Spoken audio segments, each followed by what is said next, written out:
Oh, here's your Backstage pass. Right, quiet on the set. Action! Welcome to Sedona's Backstage Pass with Chandra, presented by the Doll Group. This is your inside look into culture, curators, and creative artists. And now, your host, Chandra. Welcome, everyone, to Sedona's Backstage Pass, where you'll hear the behind-the-scenes stories that you never get unless you tune in to this show. I'm Chandra. I'm your host, and thanks for tuning in. And remember, you can always check it out again on Mellow Mountain Radio and also their website, Apple Podcasts. You can catch it there, too.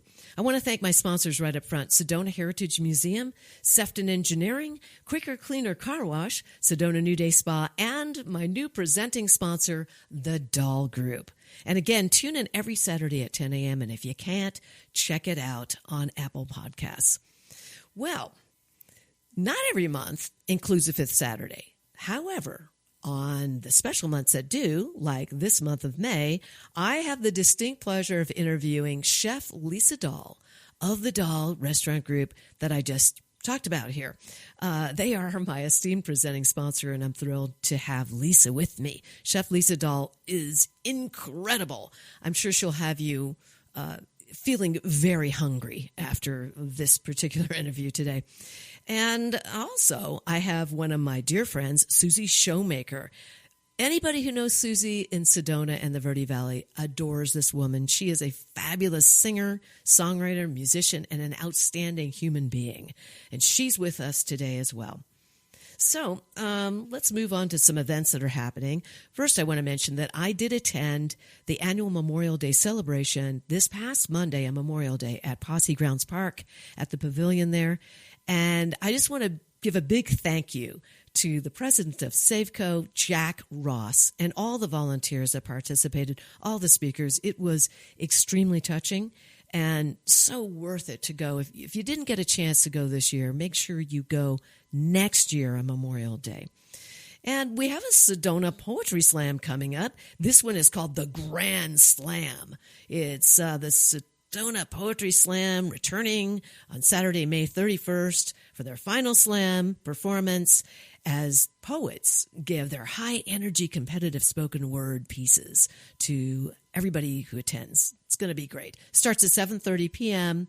this Saturday night. That's tonight, May 31st, at the Mary D. Fisher Theater, which, of course, is part of the Sedona Film Festival. And if you go to sedonafilmfestival.com, you can purchase a ticket there. Now, for those of you who don't know, a poetry slam is like a series of high-energy 3-minute, one-person plays. That's how it comes off. They're outstanding. It's something to see, something to witness and enjoy and experience. And it's judged by the audience. All right? So get in there. Check it out. It's a lot of fun. Also, Tyler Carson, better known as Fiddler on the Rock here in Sedona and the Verde Valley, this weekend, tonight, May 31st, and next week coming up, Thursday, June 5th, both of his concerts are at Posse Grounds Park. For more tickets and information, visit fiddlerontherock.com. Now, let's just get ahead a little bit to June 6th, which is also that Friday night. 4 p.m. to 6 p.m. at the Sedona Arts Center is what they call their first Friday. I will be there playing some tunes, and the Sedona Arts Center Ceramics Department will have demos and ceramics for sale. And this exhibition is called The Big Gay Art Show. It's going to be a lot of fun. I'm going to be playing a lot of fun music. You can dance, enjoy food, the regional art, get some drinks. It'll be a lot of fun. So it's held in the upper parking lot at the Sedona Arts Center. You can celebrate Sedona in its monthly celebration every Friday, I should say this coming Friday, on First Friday, Sedona Arts Center. I'll see you there. So I'd like to welcome my very first guest. I mentioned her before. She is part of the Doll Group. They are my presenting sponsor. I am so thrilled to have her back for this fifth Saturday in May. This is Chef Lisa Dahl from the Doll Restaurant Group. I feel so blessed to have Lisa here and to have her as my presenting sponsor because this woman has such heart. She's so community. Community means everything to me. Tom and I feel this way together. Tom's my husband, if you don't know.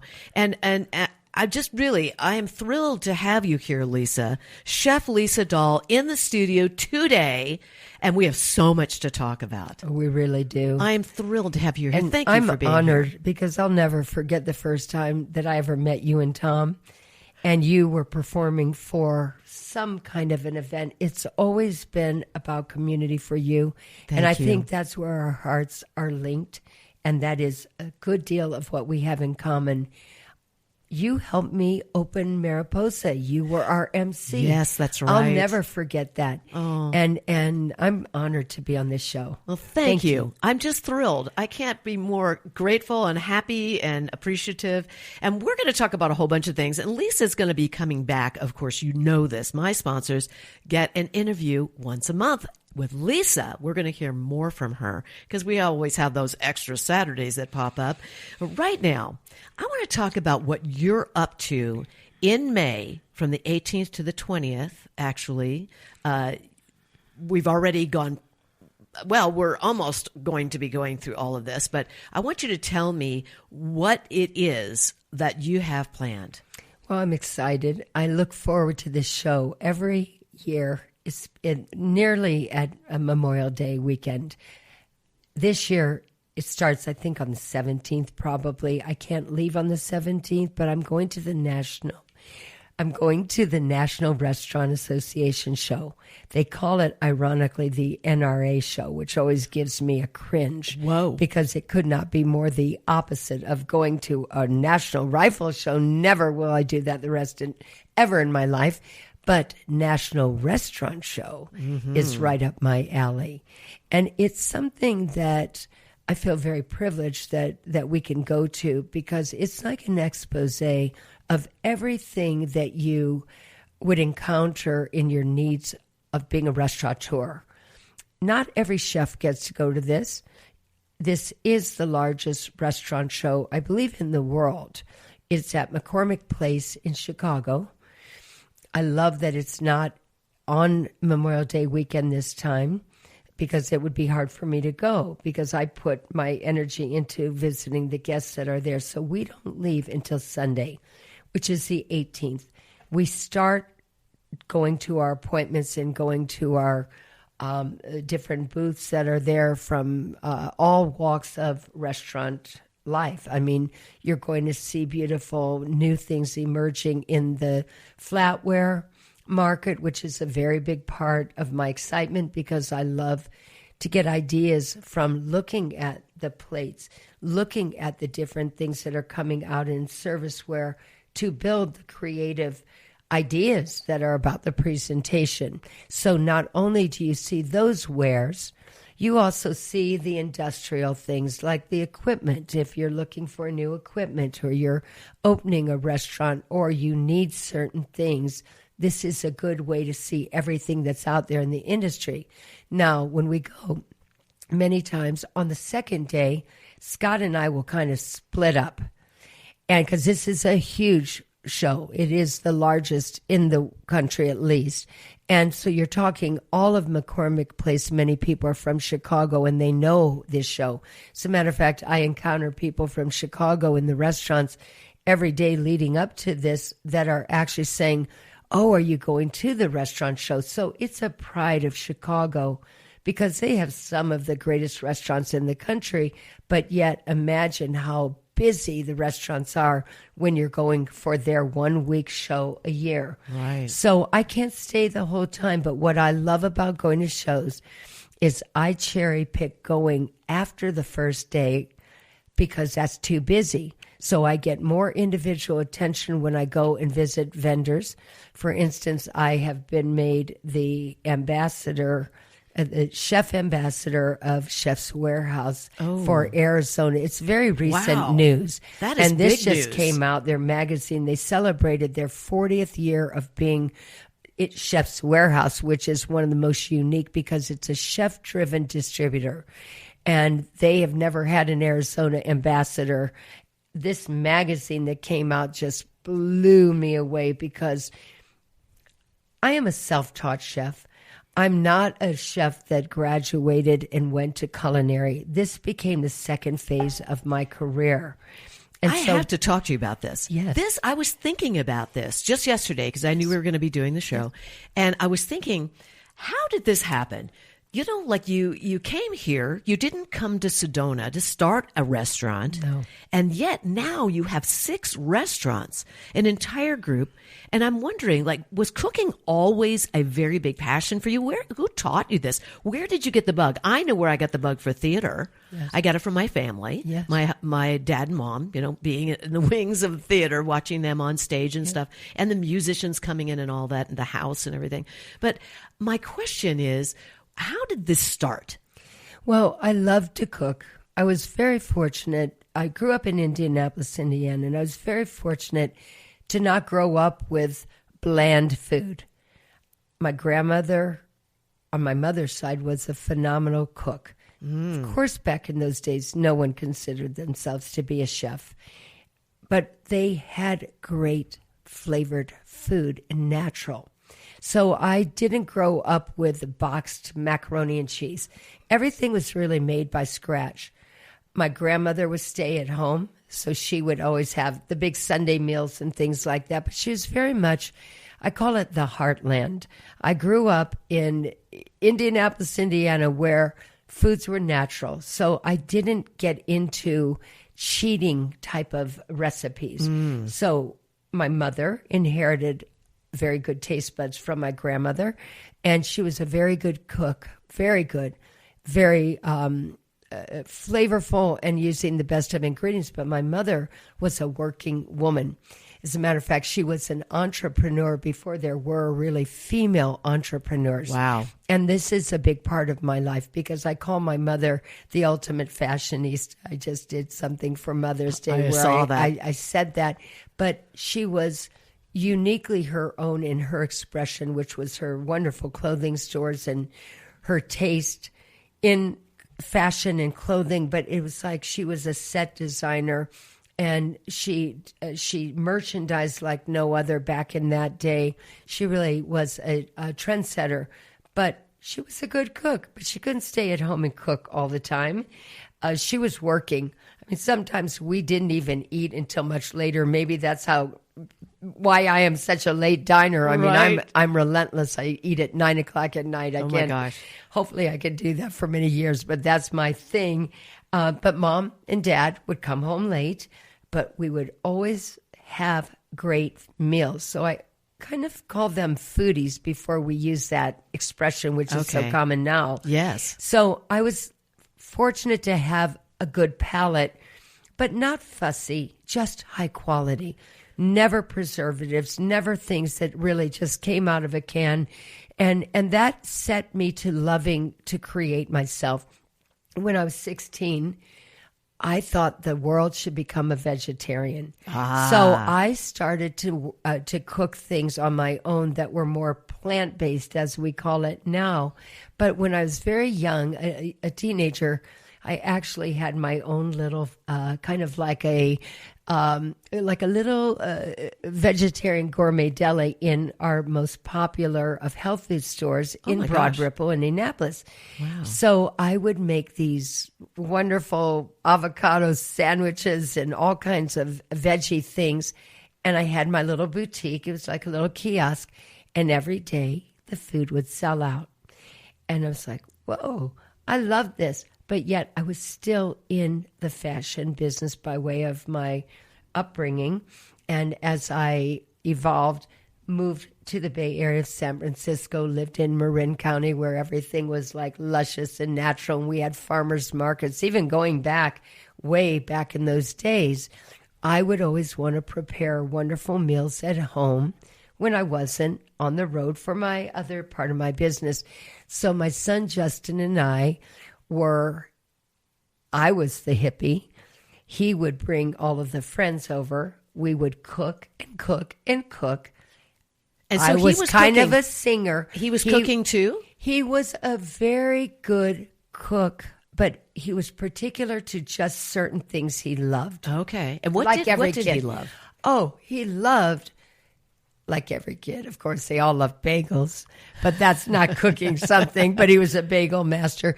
But as he was young, very young, but he was actually in love with like chicken dishes. It was his favorite things. Some people might recognize when they go into one of our restaurants, there's always a Justino item on the menu. Ah, that's where that comes from. The Okay. pollo Justino, Got the it. sandwich the pizza Justino named after Justin.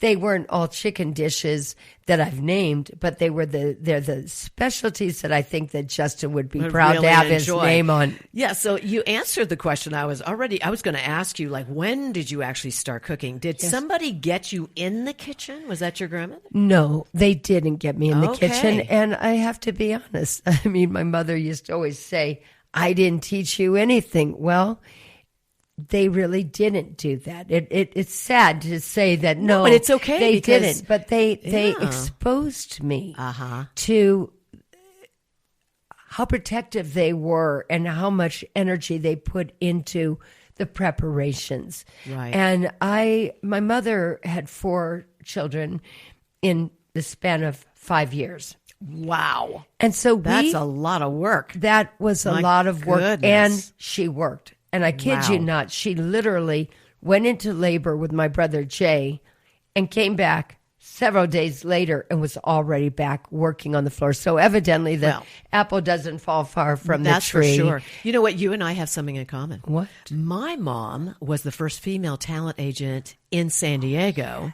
After my parents divorced, we moved to San Diego, my sister and I watched her. You know, she Yes. was out. Yes.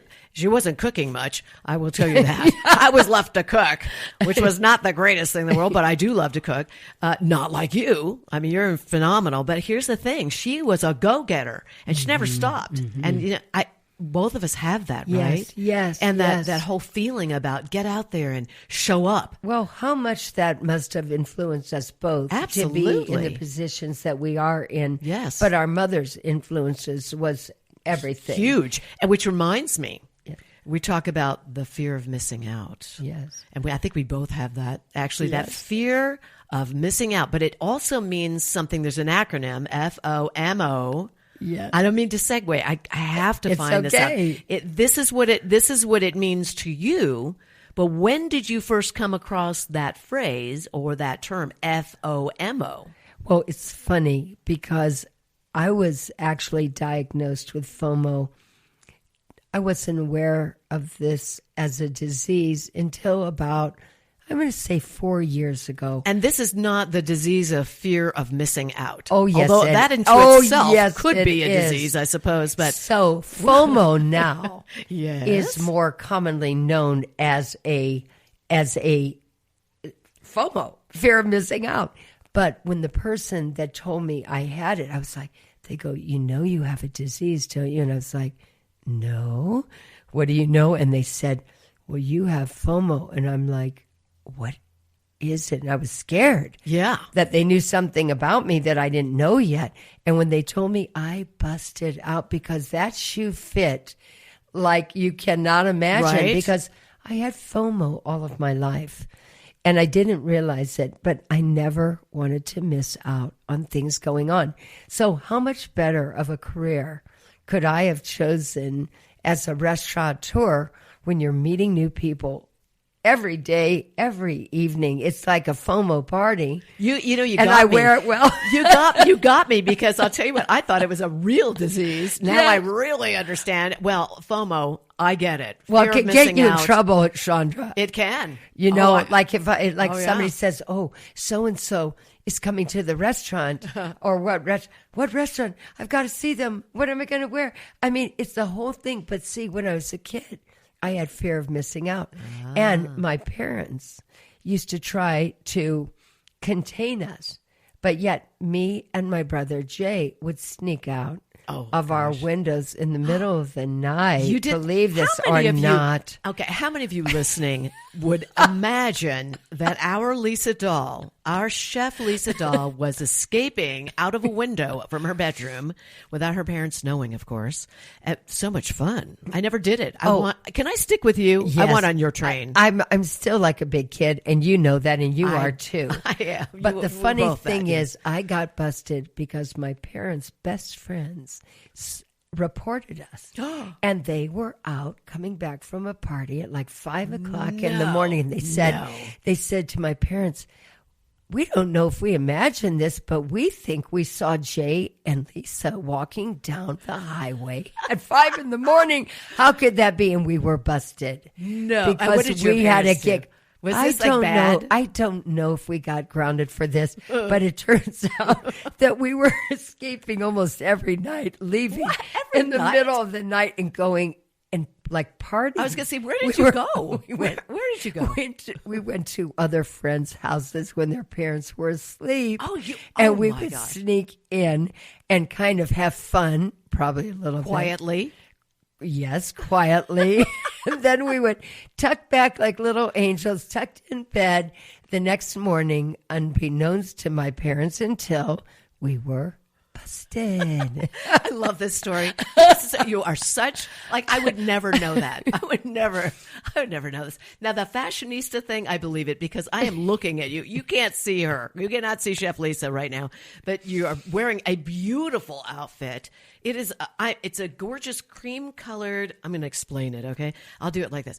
Wearing a cream-colored suit jacket, and underneath is like a black camisole with lots of diamonds, I must say. Ooh. Really gorgeous. I wore heels for you. Now, you know what? You can't see us, but we have to dress it, right? It's how we feel. It's like restaurants. When you make a meal or how do I say this? I'm going to rephrase it. When you walk in to a Chef Lisa Dahl restaurant, it is not just the food that's phenomenal. It is the atmosphere. It's the flatware. It's everything. It's the way you're greeted. It's the way the servers are. It is a full-blown out experience. And that is what you have to be in that mode, right? It's part of the whole thing. You are a detail person. And I'm not surprised you look the way you do. Every time I see you, I go, "Oh my gosh, there she is. She's gorgeous." Oh, you little sweetheart. Now, I take that. I'm taking a compliment, but it's not easy for me. But I must tell you, there is a tie-in that is important to me to mention. You know, we started our first restaurant here 29 and a half years ago. Dahl and DeLuca will be 30 in the winter. Beautiful. That being said, when I came here, I came from Marin County, where everybody was just jeans, cutoffs, bohemian, and never dressing up. I came straight from the fashion business, which is a whole segment unto itself, but I'd been a fashion rep in the Bay Area. And I came here, we did not start a restaurant right off the bat, but when we were fortunate to get the first location and open the restaurant, I wanted it to feel like it's a celebration when you go out to dinner. I didn't want it to just be, go any old way. I had wardrobe items because I had been in that business. You can't just discard, nor would I ever. So I started dressing up at night. In the daytime, I'm wearing a chef coat. And, like pinching myself that I'm becoming a chef. There's a whole segment on that as well, because being a chef is much more than where you go to school and these things. So I would love to be able to talk about that in another another time. Oh, yeah. But I do want to give you this little idea, this visualization that now I'm stirring the pot, so to speak. I'm making a soup or sauce, new adventure, starting to build a little clientele base at that time. I'm answering phones to take reservations. I look like I am a wreck. I'm covered in sauce. I'm a mess. But at night, I would go home. I would change, put on something lovely, because you must, as a hostess now I am, attract people to feel like they can use the restaurant and the experience as a celebration, an anniversary. Maybe they are celebrating getting engaged. birthdays, all those things, an excuse to dress up in a town that dressed down. Right. And when it came to Sedona, it was an extension of being in Marin County. Nobody was dressing up. But when you feel festive and you want to have that excuse to wear those earrings, to put on those heels, to do that, to celebrate something, a love affair with your significant other, your husband, whatnot, that started to catch on. Well, and that is a lot to the story of how we've evolved back many years ago. I'll never forget this. A woman came up to me at D&D. I didn't have any other restaurant. And she said, "Thank you for allowing us to be glamorous, for bringing this to this town." And that, that's it awesome. resonated with me, and I never forgot it. Yeah, and it is that. I mean, Mariposa unto itself. I mean, I love all your restaurants. Mariposa is an experience. And you do dress up. You dress up. There are lots of servers around you, too. They take pictures of you outside when the sunset is happening. It is a full blown out experience, just like all of your restaurants. Now, we're going to have to wrap this up now, but I'm going to be having you back next month, you. and I'm so excited about this. So thank you for being here, Chef Lisa Dahl. Make sure that you go to all the restaurants, try them all out. We have Pizza Lisa, it's in West Sedona and also in the village of Oak Creek. We have Cucina Rustica, which is in the village. Dahl and DeLuca is here in West Sedona. And we have the Butterfly Burger, which is in the village of Oak Creek. And of course, the beautiful Mariposa in West Sedona. Thank you, Chef Lisa. I look forward to the next time. I can hardly wait. I'm excited for more. Thank you.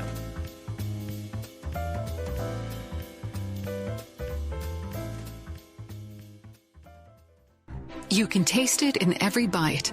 For over 30 years, Chef Lisa Dahl has redefined what it means to dine in Sedona, serving soulful, handcrafted cuisine inspired by love, artistry, and community. From the wood-fired kitchens of Mariposa to the couture flair of Butterfly Burger, every experience is elevated, every ingredient intentional. To learn more about Lisa Dahl and the Dahl restaurants, please visit cheflisadahl.com. Need a clean car fast? Come to Quicker Cleaner Car Wash. We'll have you sparkling and back on the road in just minutes. Whether you're after a quick shine or a deep clean, you'll get top quality service, eco-friendly soaps, and smiles all around. Drive up, shine up, and feel good, all without slowing down your day. And look like a star in your car. Located in West Sedona on Highway 89A. For more information, visit quickercleanercarwash.com. Here's more of Sedona's Backstage Pass with Chandra, presented by the Dahl Group. All right, everybody, you are in for a treat. I am in for a treat because sitting with me in the house right here at Mellow Mountain Radio, 106.5 and 780 AM. Oh my gosh, is the most talented singer, songwriter, just a musician, phenomenal individual. Everybody loves you. Everyone loves you. Susie Showmaker. Oh my gosh. Thank you for being here. I adore you. And I want you to know everybody in this community thanks you for all of your community things you do, for the music that you give us, all the times that you show up. I've got stories, everybody, but it's really not about my stories about Susie. It's more about your stories, Susie. So welcome. Welcome to Sedona's Backstage Pass. Well, thank you for inviting me, Miss Chandra. Oh, this is a treat. You sound so light like that, but you're more like this, you're talking. Well, yeah, I mean, you get, yeah. No, you are. I wouldn't say I'm your New York sister, New York. New York. She's my New York sister. I wasn't born in New York. You were born in New York. I was. Born in Brooklyn, raised in Queens, lived on the streets all my life. I love it. Yeah. And your story is absolutely awesome in that you wanted to do music. What actually turned you on to wanting to be a musician and singer?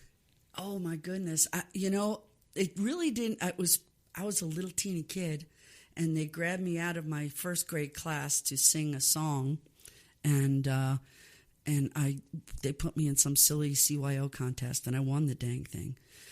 And from that day forward, people would pick me up off the street and call me into the stores to sing. I love it. How old are you stores. Here? How old? 6. Love it. And, you're on the street in New York. You're always walking around the block. You're always hanging on the street. Yeah. You're always doing. And so they all would pull me in their stores and have me sing for them. But then later, as we got older, of course, now high school or pre-high school, my brother's got his own little band, and he's a rocker. He plays guitar, and I was never allowed to play the guitar because he had the guitar. And so I would steal it. That's so wrong. Oh, it's silly. I look back and I laugh, but I would steal his guitar out of his bedroom and teach myself how to play. I'd put it back before he came home. You devilish girl. Oh, I was bad. But that's as bad as it gets. That's not that bad. No, that's kind of the deal. It was just, and then you start playing, and he didn't want me anywhere near his band. And it's like, my sister's not playing, and his buddies all wanted me to be the singer in the band. And this is 13. I'm 13. He's 14. Okay. And it's like, keep my sister away from me. Were you not close to him? You weren't close. When you have siblings and you're that close and it's a brother and a sister, you hate each other at 13, 14 years old. Okay. Keep my little sister out of, these are my buddies hanging out with us. Right. So, but then I started playing in his band, and then I got asked to be in the big guys band. The guys were like 25, 28. They were all like grown-ups, and here I am 14 now fronting their band. Wow. And the guitar player was my brother's guitar teacher. Oh my gosh. So I came home to my brother's home, and he says to me, I said to him, "Hey Rob, I'm in Larry's band." And he goes, "You are not." I said, "Yes, I am. I'm the chick singer." This is when, okay, you have to understand that this is not something that we go around going, you know what? I'm so happy and proud that I'm being called the chick singer. Yes. But in this case, you were. At 14? I was 14 years old, fronting a band with 20-year-olds. I love it. Oh, it was hysterical. So now you're completely smitten. Well, you were. You got the bug when you were 6. Oh, yeah. It's just what you did, and it's like, oh, yeah, this feels good. I love that. Yeah. So you're singing rock and roll at 14. Yeah. And what are the songs? Oh, God, all the Foghat stuff, The Who, Jefferson Starship, Joplin, of course. Of course. Oh, which reminds me. Right, of course. Does anybody really know the story of how you started doing the Janis Joplin whole tribute thing you were doing in New York? And now there's a lot to tell here because you've got to just kind of, it's like a chronology, you know? So here you are, you're 14, then what happens? And we're going to talk about the Janis Joplin thing in a minute. Well, you just play. You just play, and you're just attracted to this stuff, and you play in bands, and you weren't supposed to. So here I am playing out at night. And you had to leave the room during the breaks, or did anybody know? Oh, did you look older? Did you look older? Oh, hell no. And they didn't care? It didn't matter. You're just in a corner bar in Queens. Okay, so that's the difference between San Diego, California, and New York, right? Because I started playing in the clubs when I was, 19. No, I had to leave. I had to leave Yeah. during the breaks. Take No, my we breaks did. out. We did. The people didn't even ask. They loved you so much. It didn't matter. It was just a crowded bar. Were they eating in there?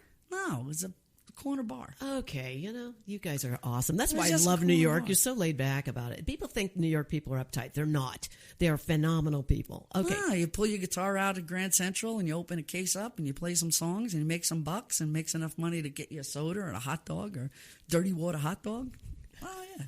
That was it. Where were you when I was in New York? Because I would have loved to have hung out with you. Yeah, All I was right, on some corner somewhere, playing somewhere. Probably. Yeah. We probably were walking right past each other. Okay, so now tell me how that goes from working in clubs, you're 14. Now what happens? Where's the next step for you?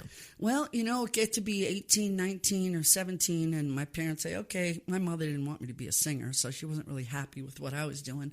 And so I just went out and I got my own car and ended up playing and sleeping in my car when I had to and playing music. It's like, well, I can make a living doing this. I'm going to do this. And Amazing. I was fine. What did she want you to do? She wanted me to be a teacher. What kind of a teacher? She didn't care. So you could have taught music, but you weren't going to. She wasn't interested in that. To her, music was not the way to go.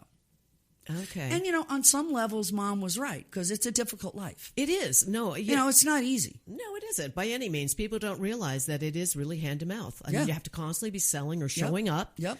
And it's just, it is a very intense lifestyle, I have to say. And those of us who've made a living at it for years, we all know that. That's and you got to love it. And you have to love it. Yes. It's all about loving it. If you don't love it, don't do it. You shouldn't be doing it. Yeah. No. So now you're living in your car, and what kind of bands are you working with? every kind of band. And back then there were no computers, no cell phones, no none of that. Right. So it was people would see you or hear you and give you a phone number, and you'd go to your home, and I would hide. I'd take the phone and I'd hide behind the wall so my mother wouldn't see that I'm talking to somebody on the phone. Oh my God. Yeah, because of course the phone's hanging on the kitchen wall. Yeah, that's right. Right? Yeah. Every kitchen had the telephone. Oh my God, I know that, with a really long, stretchy cable. Yes, all curled up. Yes, yeah, in knots. Yes.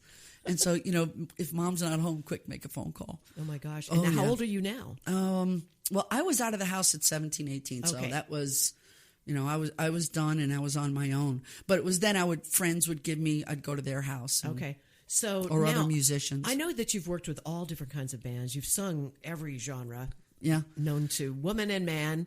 And we atone to that. We both have done that. You did this, though, with big bands in New York and with no rehearsals. No. And once they got wind of you, tell that great story. I love this story. This is such a great story. The one where you sang and then you didn't realize and someone was asking you about another band. Remember that? Well, there's a couple of them that go that way, but the one was really cool. I was playing with an orchestra company, and I was 19. I didn't know what I was doing. And when you first join, which I didn't know, I was called a screamer. A screamer. Okay. And what a screamer was you filling in for somebody that couldn't make the gig. Okay. So now I'm fronting a band that's expecting somebody else to be the front person of the band. Oh, boy. Oh, yeah. And that happened to be a man. Oh, no. Oh, yeah, not good. Not good. And it was the son of the guy who owned the orchestra company. So they would book his son on like 15 gigs for the weekend. And, of course, he couldn't do all the shows. So he'd pick people to fill in for all the shows he couldn't do. And the client was okay with this? Oh, it always ended up okay. But boy, in the beginning, there was a... They're expecting a young man, and then there's a young woman that walks in. And they spend a lot of money for these bands. Oh, yes. Oh, yeah. I know about those big bands. Yeah. Oh, yeah. And so we're at one, it was in Jersey, in Paramus, New Jersey. I don't know where the heck it was, but a guy came in and came up to the stage. I had just gotten there. I'm setting up my microphone. I got my little tuxedo on, all ready to go. You're wearing a tuxedo. Oh, yeah. You got to wear your black and whites. Oh, yeah. But it's like a tuxedo, not like with little heels. Not a gown. Oh, no. Okay. Susie doesn't do gowns. Okay. All right. No, and I told the guys, I'll be happy to sing, but don't tell me I got to do that. Good for you. No, you're okay. Oh, good. Okay. Yeah, so I show up at the gig, and I don't even know what's going on. Next thing I know, this guy walks up to the piano player, who's the leader of the band, and he's got his teeth all wired shut. And he walks up and he goes, "That is not how Prince is sung." I was like, "Oh, what's that?" And I look at Dan, and I go, "What's that?" It's hysterical. And he was expecting somebody else. So did he you was know not that? happy. Did you know that on the gig? Were you I had no idea anything? until that moment. Oh, my gosh. And then I asked the piano player, it's like, "Hey, Dan, what is that?" He goes, "Don't worry about it. You're screaming for him." I said, "Oh, no." And you already knew the term. Well, they had told me a couple of weeks ago about the term that you'll be filling in. So you'll be a screamer. It's like, okay. Well, I didn't realize that's what it meant. That's crazy. Yeah. But it was hysterical. At the end of it, they loved it. And they had a blast, and they thanked me, and it was a wonderful wedding. They loved every second of it. Yeah. But it was funny. They had a fight at the and he had his teeth wired shut because they broke his jaw. Oh my God. That is hysterical. Welcome to New York. Only in New York, right? I know, seriously. Okay, so you're working with these bands, and did you just say who? It was Hal Prince Orchestras. I didn't need to say that, but yeah, that's what it was. All right, that's what it was. A minute there, I was thinking Hal David. Many moons ago. I was like, okay, yes, many moons ago. Many moons ago. Yeah. So now what happens? Well, I did all kinds. I had me solo and a guitar. You'd sing all of it. Mm-hmm. I did jingles. I did 3-piece bands, blues bands, rock bands. I did cabaret. I did me and a piano player. You name it. It was like just hand over the music. Then when you start doing jingles, that's really fun. Oh, well, yes. Do you read music? No. Okay, so jingles are tough because they really kind of expect you to read. Well, yeah. So they give you a sheet of music and you go, "I love this part. How do you want that to sound?" Yes, of course. That's called faking it, everybody. I've done it. I've done that in studios because I read, but I don't read like that. And I'm like, oh, yes, no problem. Could you just make sure that I've got it right? You sure? And they You play sure it, and that's you've what got you a want? good ear, and you can learn fast. That's Boom. it. That's it. And it jingles just it's a couple of lines. It is. So you get the musical line that they want and the timing it. of the words, and that's fine. It's so good. It's You so good. If you can do it in 20 minutes, they love it. It's like, Of course. we're all done. Awesome. I know, right? It's like, she's quick. Let's have her back. Let's do it. You know, And not that's how waste you of get money. those gigs. Yeah. That's how you get them. So everybody got your card pretty much, right? The Yeah. big band people really got wind of you. And that's what I was talking about earlier is a story about somebody taking you away. You gave a card out or something? Oh, yeah. That was another green Susie. She had no idea. Because you'd go and you'd do these auditions for weddings. Right. And all the brides and grooms are coming to pick the band out for their wedding. Right. And you're you're just leaning, you're just one of the chick singers that are in all these zillions of bands that are just playing. And we did our little thing on the stage, and somebody come up to me and asked me for a card. And I just took a card out and gave it to him. I never even thought 2 seconds about it.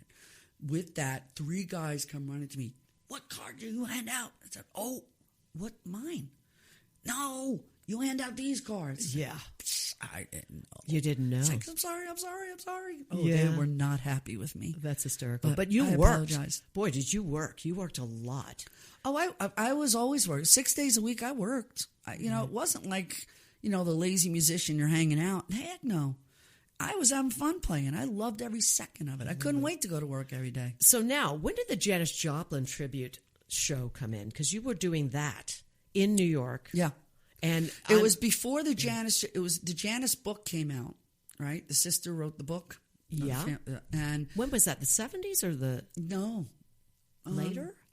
The book came out much later. Yeah, I was gonna say. The book was what, late 80s? Okay. Had to be late 80s. Somewhere in the late 80s, I want to say. Because I was thinking late 70s, but if you're saying late 80s. It's got to be late 80s. Okay. Late 80s, even early 90s. I think late 80s. Well, it had to have been because, yeah, right. Okay, Yeah. I got it. And we just figured we could take some of this and let's do a Joplin show. Because I love doing Joplin. You do. I'm going to tell you something. When you actually become Janis Joplin, you do. When I first saw you do this, I was just floored.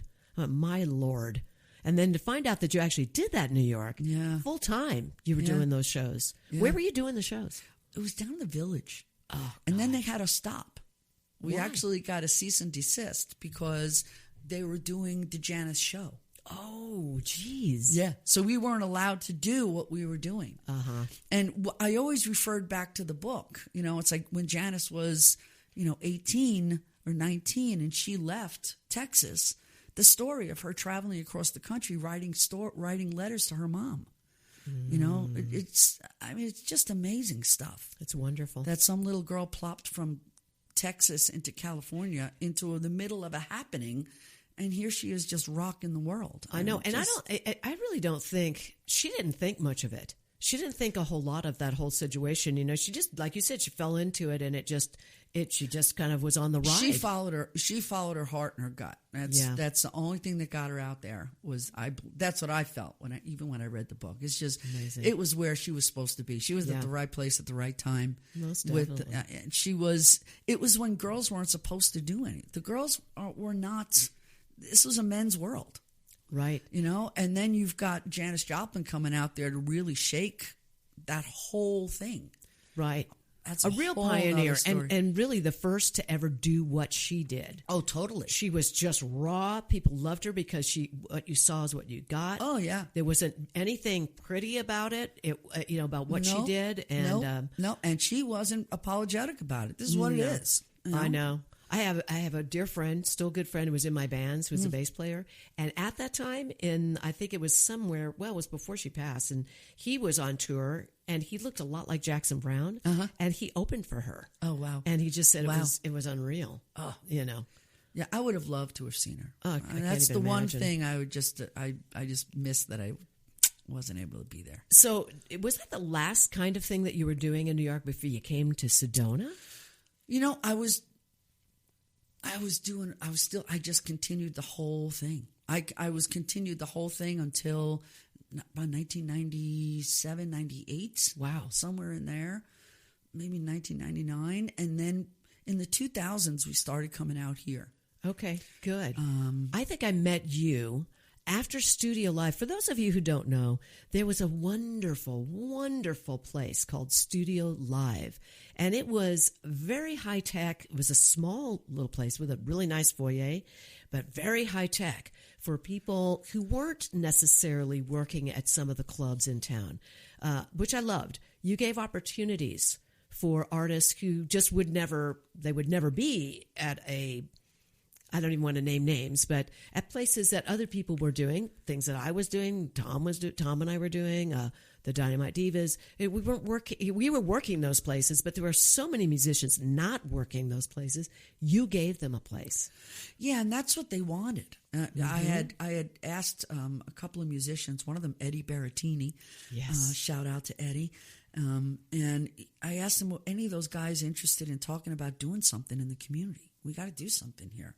And invited them all over to the house, and we all hung out, asked questions. And what do you want to do? What do you think would work? What do you need?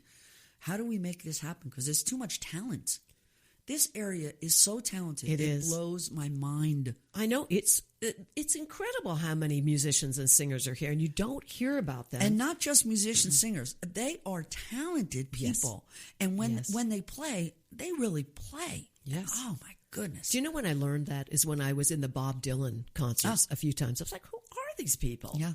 Yeah. You know? Yeah. So many of them. Let's fast forward now. Now, what are you doing? Right this moment, I mean, might I just say, I do know what you're doing. I'm just going to tell everybody. You've got this great gig, and it's called Church of Blues, and it's every Sunday at the Old Town Center for the Arts in their Studio B venue. That's right there. And from 10:30 to 12 on Sundays. Tell us about this. Incredible. Yeah, and I had been told about this countless times by several people. And somebody tells me you got to go to church on Sunday morning. Susie says, no, thank you. Right. And not for no other reason, but I grew up doing that when I was a little kid, and I don't want to do it anymore. Mm-hmm. I go to church every day. Yes. I love Sedona is my church. Yes. But my friend Kathy came up to me and she goes, Susie, you have to go to this thing on Sunday morning. You're going to love it. I said, Kathy, I'm not into church. You're not. Susie, I'm going to pick you up Sunday. So I went. It is so much fun. I was like, this is a brilliant idea. It really isn't a church so much. No. I think it's the religion of music. It's and a what gathering music of does, music. right? Yep. Music to uplift you. Yep.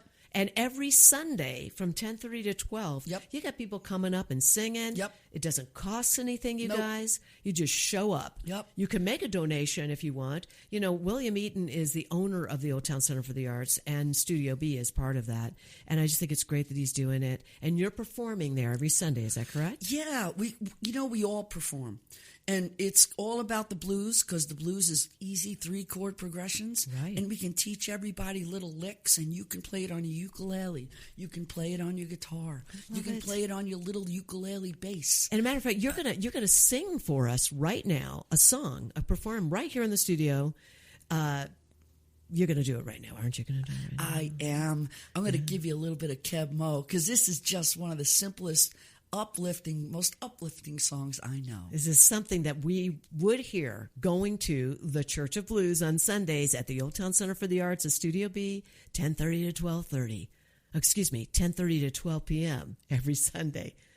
All right, you know what? I'm tired of talking. Let's hear you sing something. Come on. If your problems don't go away, if you're worried night and day, hand it over. Get on your knees and pray.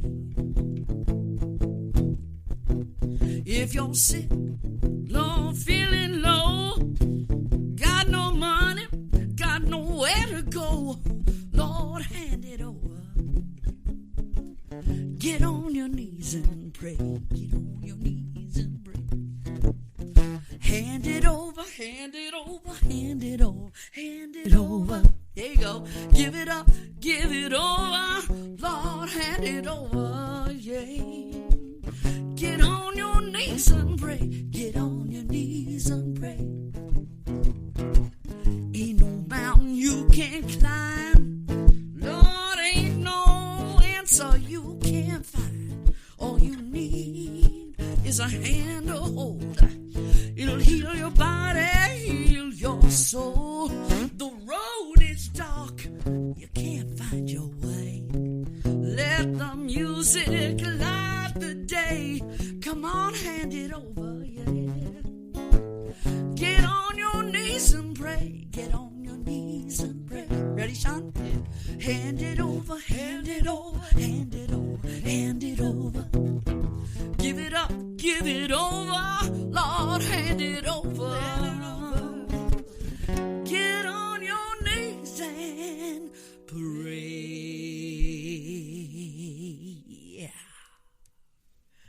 Susie Showmaker, I just love you, baby. I love you.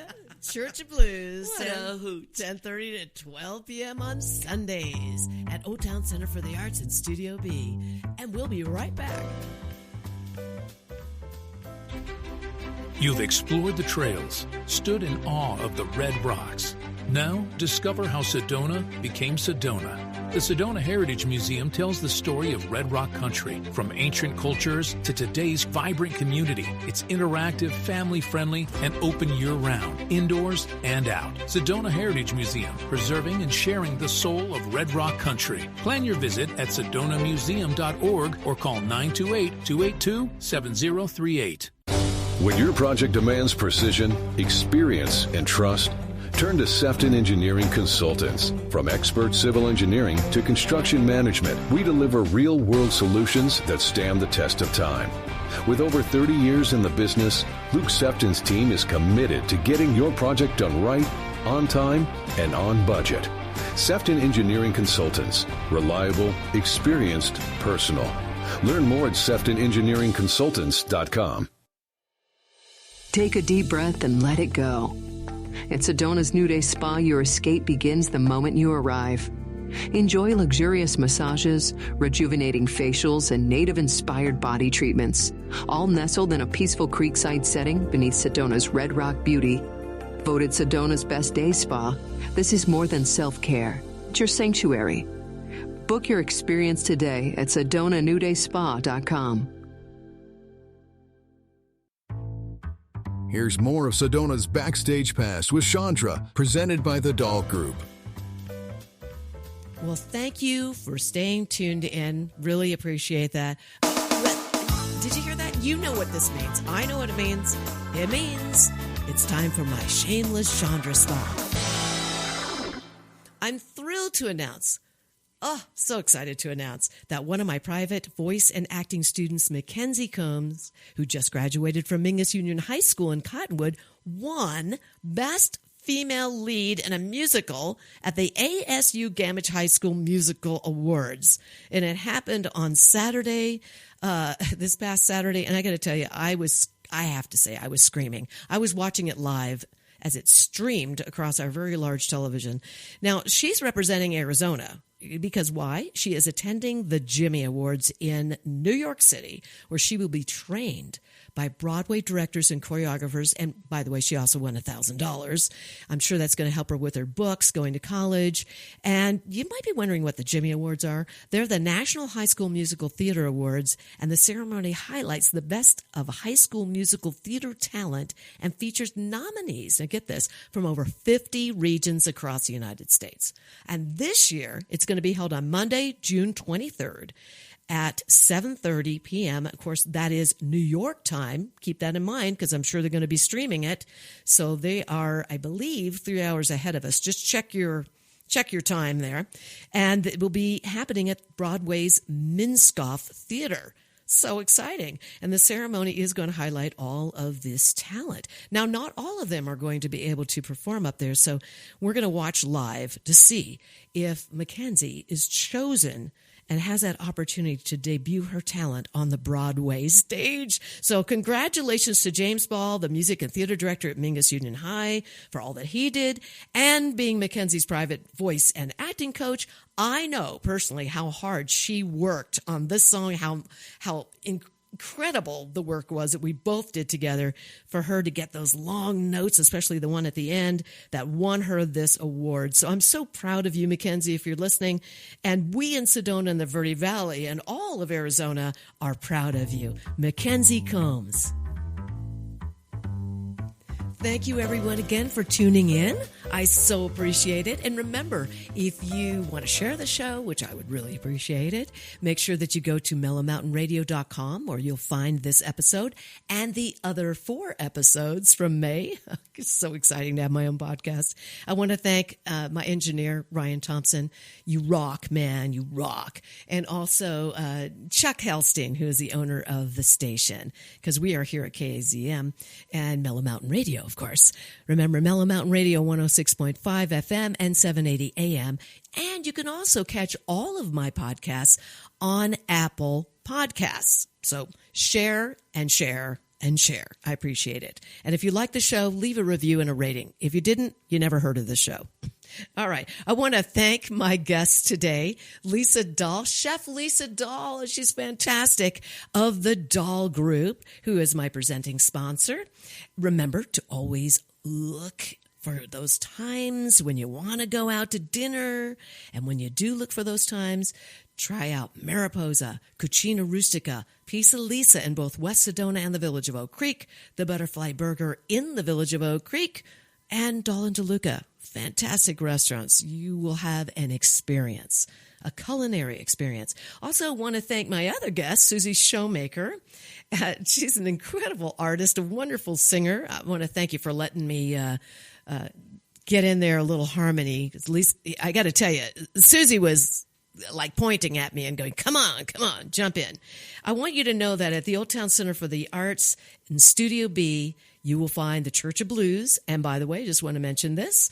There is a program called Yes, You Can, Composing the Blues, Writing and Playing from the Heart and Soul. This whole June coming up, you can go from 10:30 a.m. to 11:30 a.m. Everybody is welcome, but you want to make a reservation at churchofblues.org. All right, well, I'm going to be back next Saturday at 10 a.m., and I hope you'll tune in with me to get the inside scoop of what's going on behind the scenes here at Sedona's Backstage Pass.